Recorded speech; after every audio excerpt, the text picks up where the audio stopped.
Zona Médica, te invitamos a conocer todo lo que sucede en el fascinante universo del cuerpo humano a través de especialistas que tienen la solución para ti.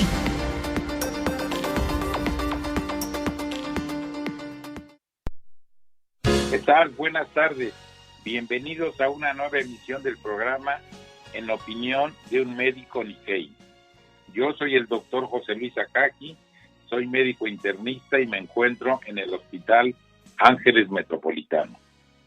Vamos a retomar los temas que ya habíamos tratado en ocasiones anteriores, el problema de las alergias. Y como lo comenté en el mensaje que envié en la mañana, las alergias pueden ser de todo tipo.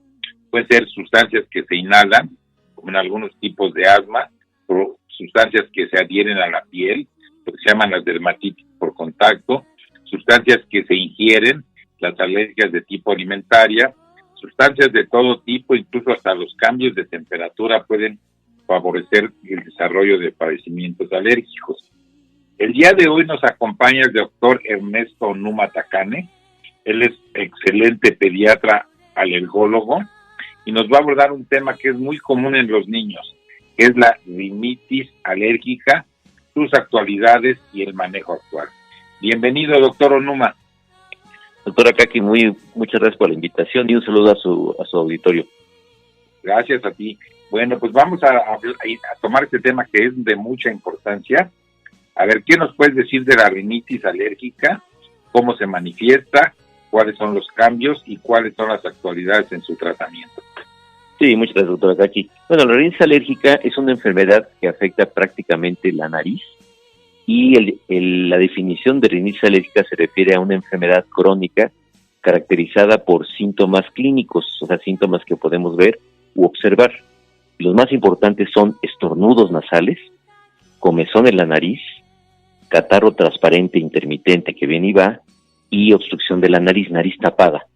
Esas 4 características de síntomas clínicos hacen muy frecuente que el diagnóstico pueda hacerse fácilmente, simplemente con saber que un paciente tenga cualquiera de los 4 síntomas o incluso los 4 síntomas. La importancia del diagnóstico de la rinitis, que no requiere, muchas veces uno cree que las alergias requieren estudios muy especializados para diagnosticarlas. Y realmente la rinitis alérgica es una enfermedad que se puede diagnosticar fácilmente en base a la presencia de estos 4 síntomas. De hecho, la definición de la rinitis alérgica se refiere básicamente a estos síntomas. No requerimos ningún estudio de laboratorio especializado ni laboratorio. A veces hacen los estudios para confirmar el diagnóstico cuando hay cierta duda diagnóstica, o se hacen para tener una evidencia más clara de a qué puede ser alérgico el paciente para conocer exactamente la causa de la alergia, o simplemente en medicina general o en medicina pediátrica o medicina de los otorrinos o de otras especialidades, cuando el paciente no responde a la terapia habitual y requiere estudios más precisos. Entonces, es importante porque la rinitis alérgica es una enfermedad que, si bien es cierto no es grave, afecta mucho la calidad de vida de los individuos.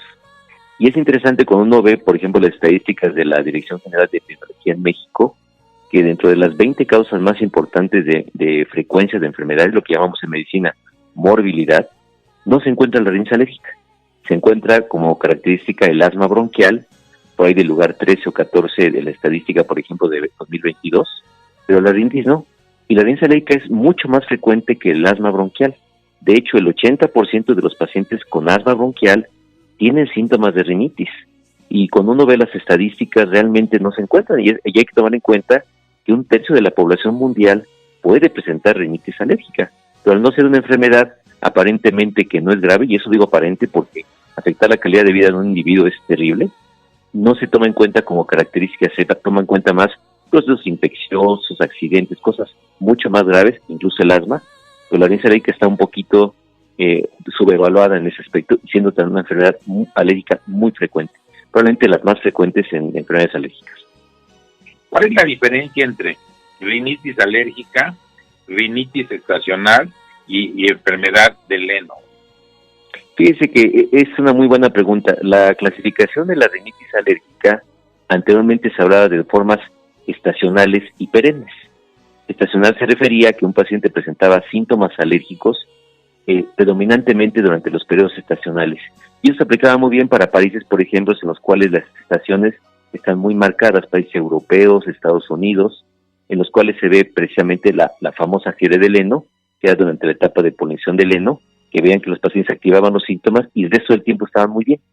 Sin embargo, esa clasificación de estacional y perenne, como no se puede aplicar totalmente, porque desgraciadamente con el cambio climático estamos viendo muchos cambios estacionales, ya lo estamos viviendo ahorita, periodos de calor intenso en época que no es de calor, periodos de lluvia en época que no es de lluvia, periodos de frío en época que no es de frío, y eso ha cambiado la clasificación de la rinitis alérgica. Ahora se considera la rinitis alérgica como una enfermedad de tipo intermitente, que es una de las características, o de tipo persistente, que se clasifica así en los casos de rinitis alérgica. La rinitis que llamaban antes estacional y la fiebre del heno, que llamaban como parte de la rinitis estacional o perenne, que era la continua, ahora se habla de la rinitis alérgica como parte de un cuadro de intermitente y persistente. Y eso se refiere más bien a la cantidad de síntomas que presenta el paciente. Digamos, hablamos de intermitente cuando los pacientes presentan los síntomas que comentábamos, la obstrucción nasal, el prurito nasal, la comezón nasal, el catarro transparente o los estornudos frecuentes. Cuando son menos de 4 días por semana la afectación y menos de 4 semanas consecutivas, es decir, menos de 4 días por semana y menos de un mes, se habla de intermitente. Y se habla de persistente cuando los pacientes presentan los síntomas más de 4 días por semana o más de 4 semanas consecutivas, es decir, más de 4 días y más de un mes. Entonces eso daba 2 clasificaciones importantes, que era intermitente y persistente. Y estas a su vez se pueden clasificar en 3 formas: leve, moderada y severa, que la moderada y severa prácticamente se acumulan en lo mismo. Y eso dependía si el paciente presentaba afectación del sueño y afectación de las actividades diarias. Si yo no presento por la mi rinitis afectación del sueño, es decir, tengo una rinitis con síntomas pero duermo bien y mis actividades el día siguiente son normales, tanto escolares como laborales como recreativas, el paciente se considera como una rinitis leve, y ya si es muy frecuente, se llama menos frecuente, es intermitente, y si es más frecuente se llama persistente. Entonces hay pacientes que tienen rinitis alérgica intermitente leve. Pero hay pacientes que hay afectación, aunque tengan síntomas no tan frecuentes, de la calidad de sueño, o sea, no duermen mal, y evidentemente al dormir mal, la actividad al día siguiente es mala, tanto escolar como laboral y recreativa. A estas formas les llamaron moderada severa. Entonces yo tengo pacientes que pueden ser rinitis alérgica intermitente, moderada y severa si afecta la calidad de vida y el sueño, o intermitente leve si no afecta la calidad de vida ni el sueño. Y lo mismo pasa con las rinitis alérgicas persistentes. Si yo tengo una rinitis alérgica que dura más de 4 días y más de un mes, no afecta la calidad de vida, entonces es una rinitis alérgica persistente leve, y si afecta, es una rinitis alérgica persistente moderada o severa. Entonces ahora el número de síntomas y la afectación en la calidad de vida del individuo y del sueño es lo que ha permitido dictar o clasificar a los pacientes en gravedad, y eso tiene mucha importancia por el tratamiento, como vamos a ver posteriormente. ¿Qué tan frecuente es en los niños y sobre todo en qué etapas en qué edad es más predominante? A nivel de preescolar, de primaria, de primeros años de secundaria, ¿dónde se ve más?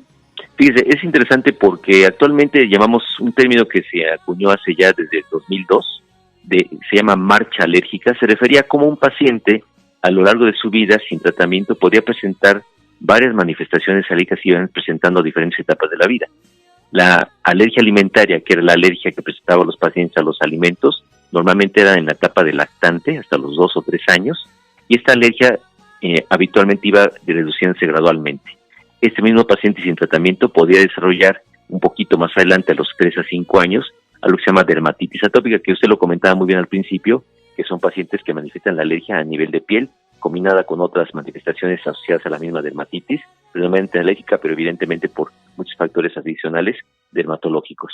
Y estos pacientes evolucionaban posteriormente, podían evolucionar por alrededor de los 6 o 7 años, o a rinitis alérgica o a asma bronquial. Entonces, la rinitis alérgica y el asma son enfermedades más frecuentes en la etapa de los niños, de la infancia, digamos. Se calcula que un 40% de la población puede tener alergia respiratoria, rinitis, principalmente rinitis, o hasta un 25 a 35% en la etapa de adulto. Y la edad de presentación más frecuente en los niños principalmente puede empezar desde muy pequeños, desde prácticamente recién nacidos, aunque el diagnóstico ya es difícil, hasta la etapa de preescolar y escolar. Lo interesante es que los pacientes con rinitis, habitualmente el 30% tiene además asma. Esto habla de la condición que hablábamos de la marcha alérgica. y el 80% de los pacientes con asma tienen rinitis. Entonces, en pacientes que acuden al médico por asma, uno tiene que interrogar de manera intencionada la presencia de síntomas riníticos, porque el paciente en el asma bronquial, que es una enfermedad mucho más alarmante, mucho más peligrosa, en la cual el paciente tiene tos, silbidos y dificultad respiratoria, muchas veces no refiere los síntomas nasales como algo que le preocupa, pero cuando uno interroga dirigidamente, aparecen síntomas adicionalmente nasales, y esta relación se tiene en un alto porcentaje. O al revés, pacientes que vemos con síntomas nasales exclusivamente que son muy molestos, por ejemplo, es una rinitis alérgica persistente, leve o moderada, pero moderada o severa, en los cuales el paciente no puede dormir y no descansa, cuando uno interroga síntomas asociados a la rinitis, la tos, la falta de aire, los silbidos, a veces aparecen como parte del cuadro. Entonces se tiene que estar muy al pendiente de estas dos opciones, pero son enfermedades que afectan predominantemente en la etapa de escolaridad, y en la etapa de adulto joven. Por eso es tan importante, porque la afectación en la calidad de vida principalmente se lleva a cabo a nivel de tipo escolar. Son chicos que tienen mal rendimiento escolar, a veces piensan que son distraídos o que tienen problemas asociados a hiperquinesia, pero realmente se la pasan dormidos en la clase porque no durmieron bien la noche anterior. O en pacientes con actividad laboral, son pacientes que tienen cierta tendencia a ser pasivos, tienen sueño, siempre están cansados, y esa parte de la actividad afecta la actividad laboral del paciente. Y desgraciadamente es una enfermedad que aparece en general en la etapa escolar y en la etapa de adulto joven, en la etapa, digamos, productiva del ser humano. Con los cambios climáticos que está padeciendo ahorita el mundo como lo mencionabas, cuando es época de calor hace frío, cuando es época de lluvia hace seco, todos estos cambios climáticos han incrementado el número de pacientes con rinitis alérgica y alergias respiratorias, o no tienen ninguna relación. No, sí, mucha relación. Las enfermedades alérgicas tienen mucho que ver con tres factores determinantes. El primero es el genético. El aspecto genético de posibilidad de alergia es importante tomarlo en cuenta. Por eso, en los padecimientos alérgicos es muy importante estudiar los antecedentes heredofamiliares, es decir, cómo está el papá, si tuvo enfermedades alérgicas persistentes, la mamá, los abuelos, los hermanos, los bisabuelos, familiares en primero, segundo y tercer grado, porque el factor de herencia es un factor definitivo. No quiere decir que si no lo hay, descarta esa posibilidad, pero es muy frecuente que en las mismas pacientes, en las mismas familias que tienen pacientes con alergia nasal, hay un tío asmático, hay un tío con dermatitis atópica, hay un tío con conjuntivitis, hay un tío con alergia alimentaria, un hermano con problemas de asma. Entonces ese factor es muy importante. El otro factor importante es evidentemente el factor ambiental. Y esos cambios de factor ambiental están muy relacionados ahora en algo que se llama epigenética.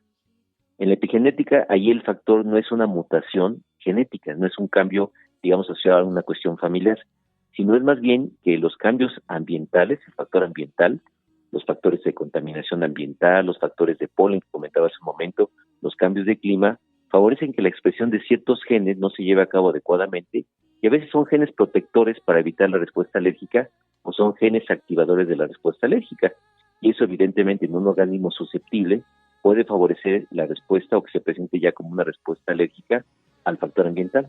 Entonces, evidentemente que los cambios de clima, los factores ambientales tienen que influir mucho.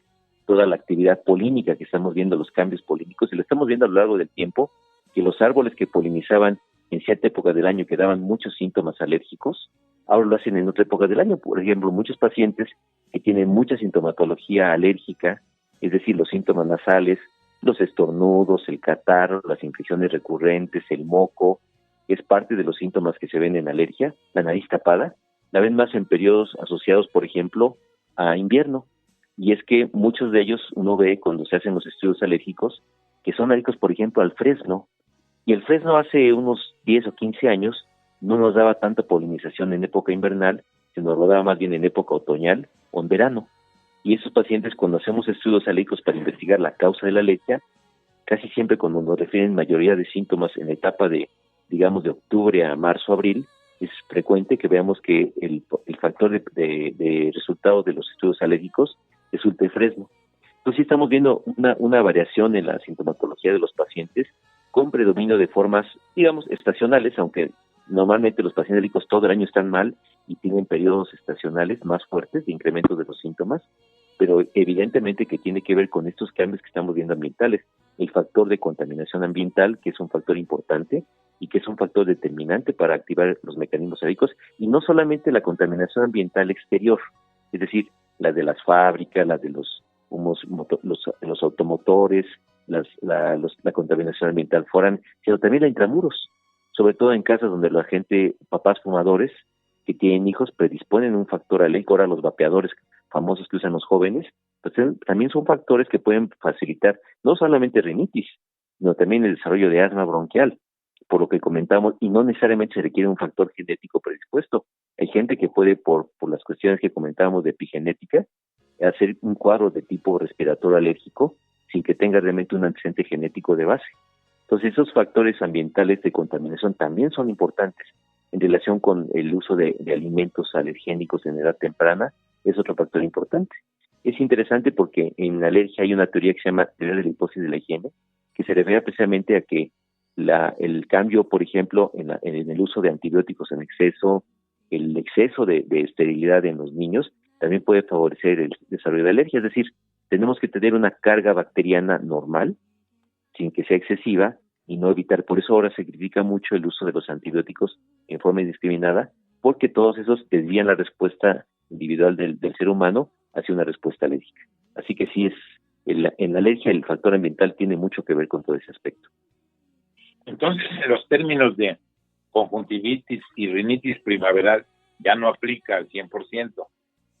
No, fíjese que ya en algunos países todavía aplica, por ejemplo, en algunos países de Europa, de Japón incluso, las etapas de cambios estacionales son muy marcadas, y es clásico ver pacientes que eventualmente tienen sintomatología primaveral, o en otoño, o en verano, o en tiempos de invierno. Pero como no es el común denominador, y la mayoría de los pacientes cuando se interroga en forma intencionada, no es que tengan solamente síntomas de manera estacional, casi siempre tienen síntomas de manera más o menos perenne, o sea, continua, pero los picos estacionales son los que incrementan los síntomas y son los que realmente molestan al paciente. Por eso ahora la utilización del término de rinitis alérgica estacional ya no se utiliza tanto, sino se habla más bien de intermitente y perenne, de intermitente y continua, para hablar de pacientes con sintomatología en relación con el número de síntomas que tienen y la afectación de la calidad de vida. Y pasando al siguiente punto, ¿cómo se puede prevenir antes de llegar al tratamiento? Sí, la prevención es un factor que tiene que ver mucho con el aspecto que conocíamos genético.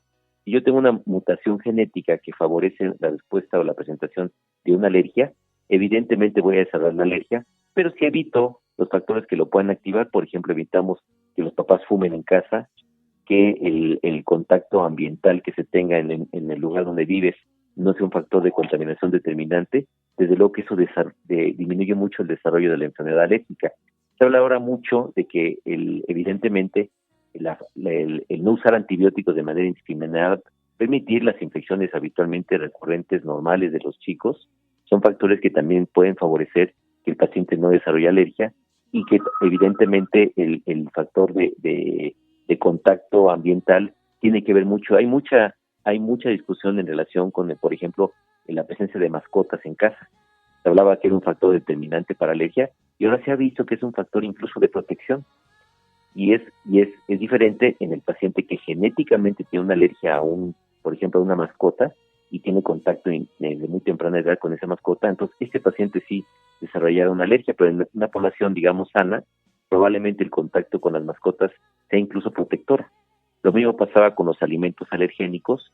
Evidentemente que el mejor factor de protección en un bebé es el seno materno, el darle seno materno al bebé, y que nazca por vía de parto, que sea por vía vaginal, no por vía cesárea, porque eso le permite al paciente tener contacto con lo que se llama la microbiota normal. Y esa microbiota normal se ha visto que tiene un factor predominante, y ahora que estamos en la época de las microbiotas, tiene un factor importantísimo de prevención del mecanismo alérgico.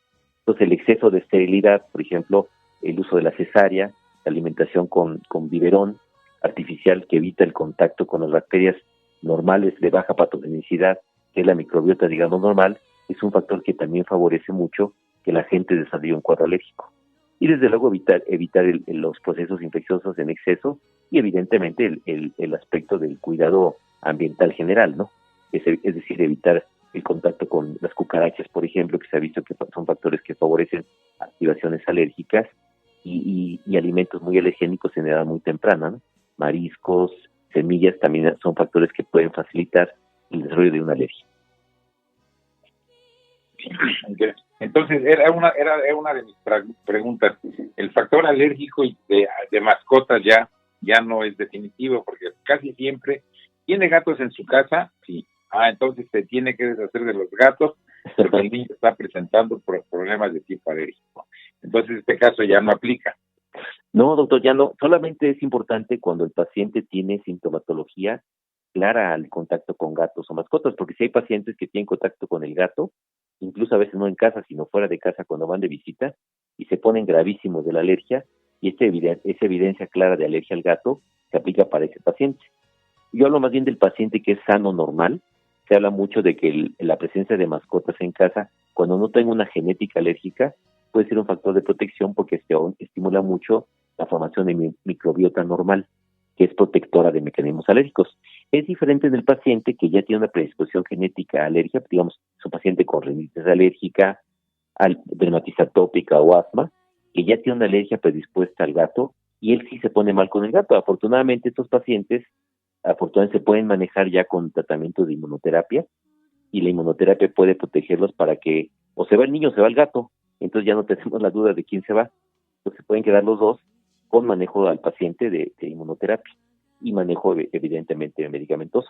En el paciente que es alérgico, es decir, en resumen, el paciente que es alérgico a una mascota, en teoría no puede estar con la mascota y no conviene exponerlo a la mascota si tiene sintomatología. Pero estos pacientes se pueden manejar con tratamiento para permitir que la mascota permanezca en casa y que el niño también permanezca en casa, porque en cierta forma, de repente cuando le decimos que se al gato, empiezan los papás como, bueno, es que también queremos mucho al gato, no más que al hijo, pero queda la duda y el impacto antes que no había esos tratamientos modernos de vacuna contra gato, contra perro, contra caballo, que hay también vacunación, eran terribles porque el impacto, digamos, psicológico de alejar al niño del gato, a la familia incluso del gato o el perro, era tremendo. Y está el otro paciente, que es el paciente sano, que no hay predisposición y que tiene su mascota en casa. Estos pacientes felices que anden con sus gatitos o sus perros, ¿no? Entonces pasamos a referente a prevención. Sí, el aspecto preventivo tiene mucho que ver con lo que comentábamos en relación con el aspecto desde el nacimiento. El que el niño nazca por parto es muy importante porque tiene contacto con las bacterias durante el canal del parto vaginal que contaminan la boca, y eso permite que haya cierto crecimiento de microbiota que se considera normal. Esa microbiota normal, el género se llama Firmicutes o Bacteroidetes, que son microbiota normal que favorece que la respuesta alérgica no se presente. Lo segundo es no dar lactancia artificial y tratar de que la madre dé seno materno. En el seno materno existen oligosacáridos de la leche materna que favorecen el crecimiento de microbiota normal. Esa microbiota también es protectora en el paciente desde el punto de vista de contacto. Evidentemente el factor ambiental de evitar contaminantes intramuros, que es de lo más importante, familias que fuman, familias que vapean, que tienen pipa, que usan cosas dentro de casa, es un factor importante. Evitar el contacto con cucarachas, que es un factor que favorece un poco la reactivación alérgica en los pacientes, es otro factor importante. Un factor preventivo muy importante es que si yo tengo manifestaciones muy tempranas de alergia, sea alergia alimentaria, por ejemplo, niños que hacen alergia a las proteínas, a la leche de vaca, o niños con alergia a alguna alimentaria, o pacientes con dermatitis atópica temprana, estos pacientes que hacen lesiones de piel con mucho comezón y muchas lesiones inflamatorias.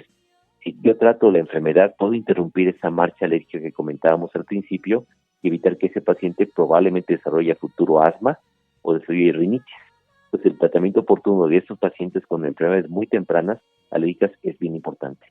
Entonces, parte de los factores de manejo o de prevención tiene que ver con mucho el aspecto ambiental. Desgraciadamente, el factor ambiental externo, digamos, fuera de casa, es un factor que no podemos controlar al 100%, porque no depende únicamente de que queramos evitar esa posibilidad, sino depende también de aspectos de decisión de gobierno, de bajar la contaminación ambiental, de las fábricas exponerlas a un reglamento importante para evitar que haya una predisposición a contactantes químicos derivados de hidrocarburos. Los programas de control ambiental son sumamente importantes. No podemos, por ejemplo, hacer factores de manejo polínico, ¿no? No podemos cambiar el polen ambiental, pero sí podemos evitar que haya deforestación para que no un predominio de polen sea persistente. En medicina se habla mucho de lo que se llama la biodiversidad y en microbiota también. Una microbiota de mucha biodiversidad favorece que no se desarrolle un mecanismo de inflamatorio de enfermedad. Si yo tengo solamente un predominio de una microbiota, se favorece mucho la posibilidad de una enfermedad. Sí, referente a los sistemas de mecanismos de defensa del organismo, se ha hablado tanto de que sí es bueno comer siempre sano, limpio y libre y todo, o favorecer o permitir que ingresen de vez en cuando algún tipo de gérmenes para estimular el sistema inmune. Esto se ha discutido muchísimo y la verdad es que quedan muchas dudas. Y vamos a la parte final del tema. Tratamiento en la fase aguda de una rinitis alérgica. Sí, y comentar un comentario antes de pasar a tratamiento. Dice que en alergia se evalúa una hipótesis que se llama hipótesis de la higiene.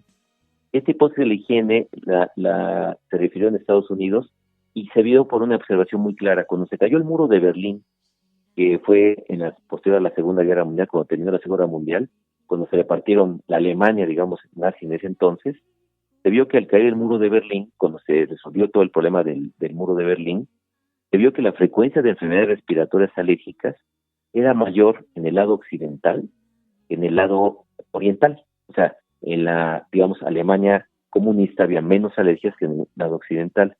Y se vio que las condiciones de higiene del lado oriental no eran tan buenas, los programas de vacunación no eran tan buenos, no había uso de antibióticos en forma adecuada, y se vio curiosamente que había menos alergia.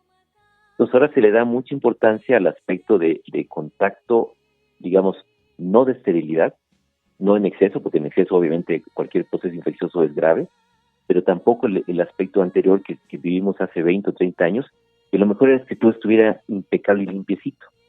Y eso tiene mucho que ver con el aspecto del desarrollo del sistema inmunológico. El sistema inmune requiere contacto de vez en cuando con gérmenes patógenos, no muy patógenos o de baja patogenicidad, pero ese contacto favorece la estimulación del sistema inmune para no desarrollar un cuadro alérgico. Pues como usted lo comenta muy bien, y es un problema de discusión que se está viendo, y ahora se está regresando a lo clásico, a lo anterior, ¿no?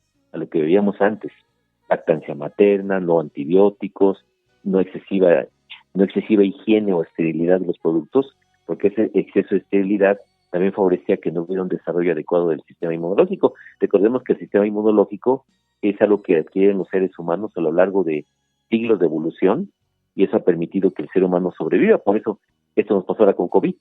Si no tuviéramos un sistema inmunológico que se fuera desarrollando durante la pandemia, mucha de la población hubiera fallecido antes. Claro, ya agregamos ahora la tecnología con la vacunación que detuvo el proceso de la pandemia, y por eso no duró como ocurría en el siglo XIV, siglo XV, con las pandemias famosas, o la gripe española posterior a la Primera Guerra Mundial, que mató casi un 30%, 40% de la población, hasta que la población que resultó, digamos, que sobrevivió, desarrolló un sistema adecuado para evitar el desarrollo de esta enfermedad.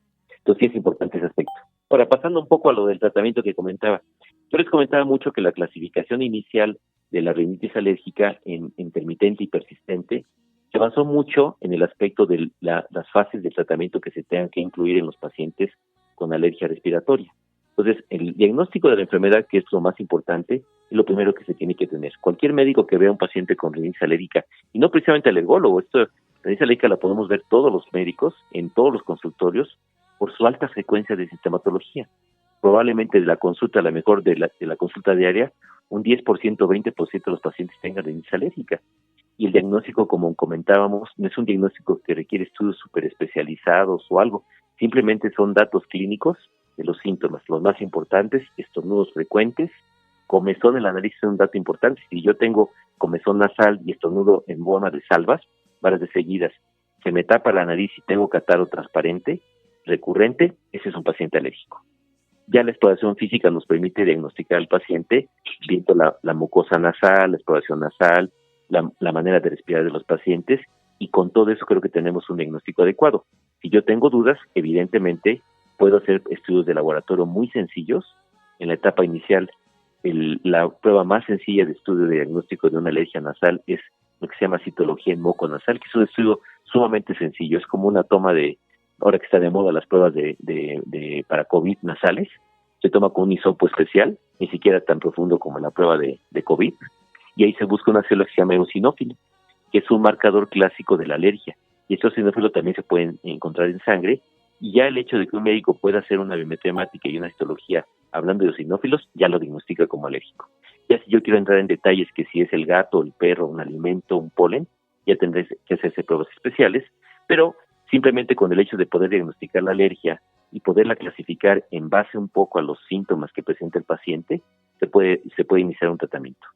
Entonces, el control ambiental es sumamente importante porque hay pacientes que cuando tienen alergia respiratoria, simplemente el hecho de que los papás dejen de fumar en casa, que se fumigue la casa para las cucarachas, que aumenten un poco las medidas de limpieza sin que sean excesivas, son suficientes para que el paciente pueda mejorar. El otro aspecto interesante es que hay muchos medicamentos que pueden producir también datos de alergia nasal. Muchos de los medicamentos que usan los cardiólogos para el control de la hipertensión tienen muchos efectos a nivel nasal. Entonces, en la historia clínica, el médico tiene que investigar si el paciente no toma algún medicamento para bajar la presión arterial que tenga un efecto secundario sobre la nariz, porque a veces estamos buscando datos alérgicos, los medicamos y todo, y resulta que coinciden los síntomas cuando el paciente empezó a tener hipertensión y tomó un tratamiento con un medicamento que produjo ese proceso. Entonces, son medicamentos que uno tiene que buscar y que pueden estar asociados generalmente a síntomas. Lo mismo pasa, por ejemplo, en actividades laborales. Hay pacientes que trabajan, por ejemplo, con productos de limpieza, muebles o plásticos, formaldehído, diisoceanatos, amonio, sulfatos, que todo eso puede favorecer que un paciente pueda tener una rinitis que llamamos química y que asemeje una rinitis alérgica o una rinitis alérgica que se exacerbe por estos factores. Entonces, si yo evito el contactante con estos químicos o tengo medidas de protección adicionales, es posible que este paciente pueda mejorar. Hay pacientes que, por ejemplo, le llamamos rinitis gustatoria.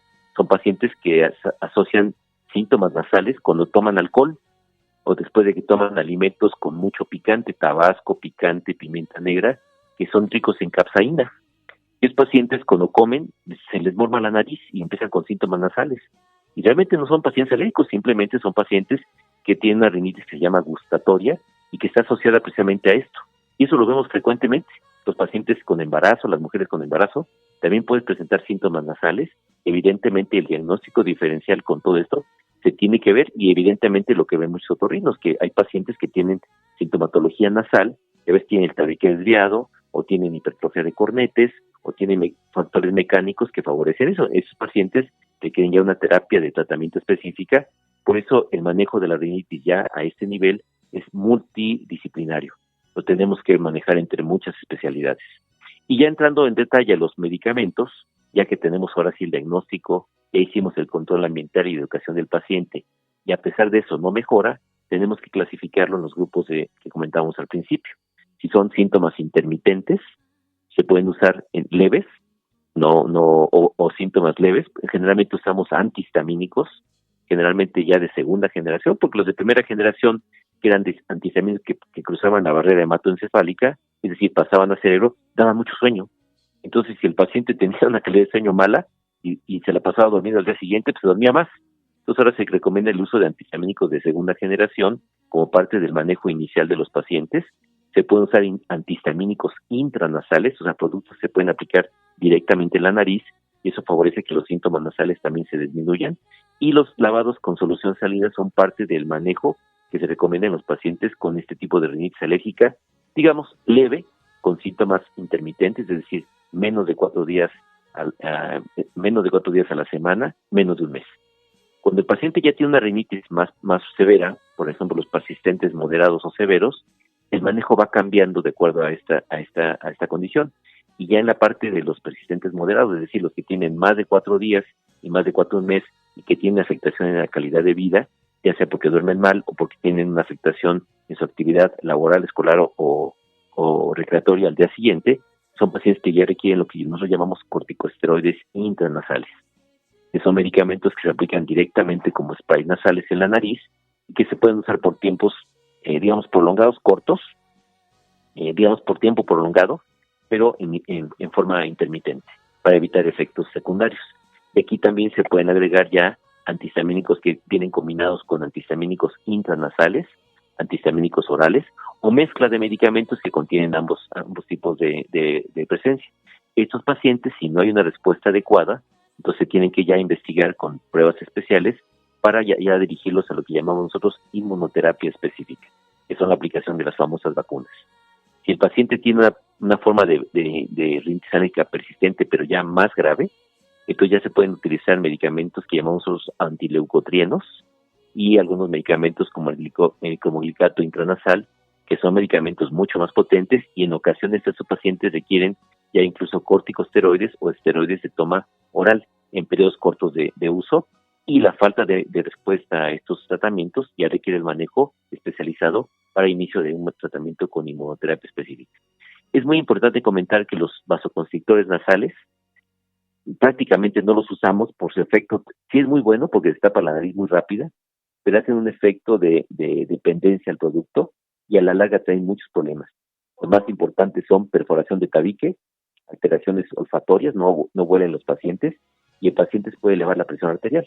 Por eso prácticamente no los comentamos, porque lo importante es que estén en desuso, que son los famosos vasoconstrictores nasales, que su efecto es formidable, se les tapa la nariz inmediatamente a los pacientes, pero tenemos que tratar de evitar que el paciente esté desarrollando un abuso de estos productos, porque al rato se vuelven como si fueran drogas, lo requieren cada vez más y cada vez les hacen más daño.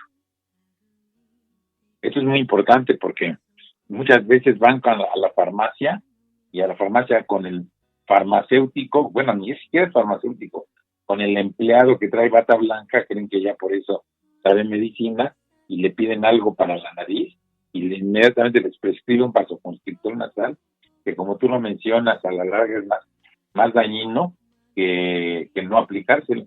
Por eso hay que tomar muy en cuenta las indicaciones de una persona experta en el manejo de problemas de tipo alérgico.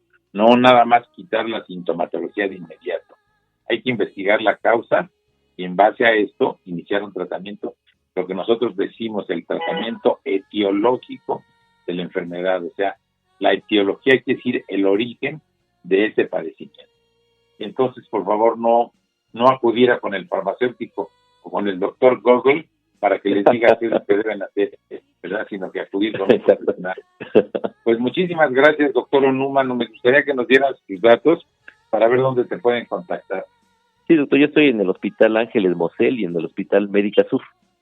Ahí doy consulta en estos dos consultorios. Y esto que comentaba sí es muy cierto, porque fíjese que el efecto, y es importante cuando el médico prescribe el medicamento, decirle que evidentemente el vasoconstrictor le da un efecto inmediato, y a veces lo que les mandamos, los inhaladores nasales, que sean corticosteroides nasales o antihistamínicos nasales o antihistamínicos orales o algunos otros medicamentos que utilizamos para alergia, no son tan rápidos como el vasoconstrictor nasal. Por eso es importante comentarlo, porque muchos pacientes, si no les comentamos eso, pues se ponen los sprays y dicen, no sirve para nada este spray porque no me descongestiona como el otro, porque el otro tiene un efecto inmediato muy potente, pero el problema es que el efecto a largo plazo es terrible.